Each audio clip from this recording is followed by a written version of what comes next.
Welcome to Harry's Hook. I am a journalist, big fan of boxing, I've written published articles on it, I also train and spar.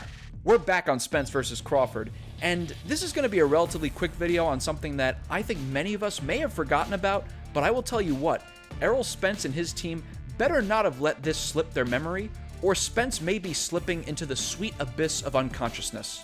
But first, if you enjoyed this content, do me a solid, like the video, subscribe to the channel, I appreciate your support. Okay, let's rewind Spence's career back to December 5th, 2020, which is actually only 2 fights ago for him. Against Danny Garcia in the closing seconds of the 11th round, Spence takes a few shots, loses his mouthpiece, and turns his back to Garcia before the bell rings.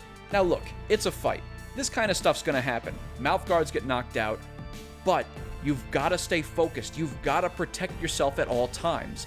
Now, if this had only happened once, then okay, fine, you move on. But this happened again in his most recent fight against Yordenis Ugas. Round 6, Spence gets caught with a few shots, and then an uppercut knocks out his mouthpiece. He again turns his back briefly to the opponent and seems to kinda lose his place in the ring. This time, Ugas caught and nearly dropped him. Spence said after the fight that his mouth guard didn't fit right, and so that was his fault. As well as losing concentration, it was a rookie mistake. But that's 2 fights in a row now that that's happened.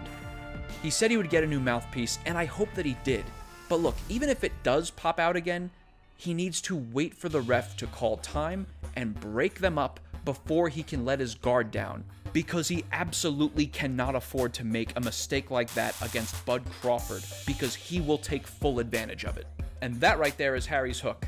Let me know what you think in the comments. Crawford himself can get a bit sloppy with his defense at times, so let me know if there's a bad habit that you notice that he has developed. And be sure to check out my other Spence vs. Crawford content, including my preview and prediction.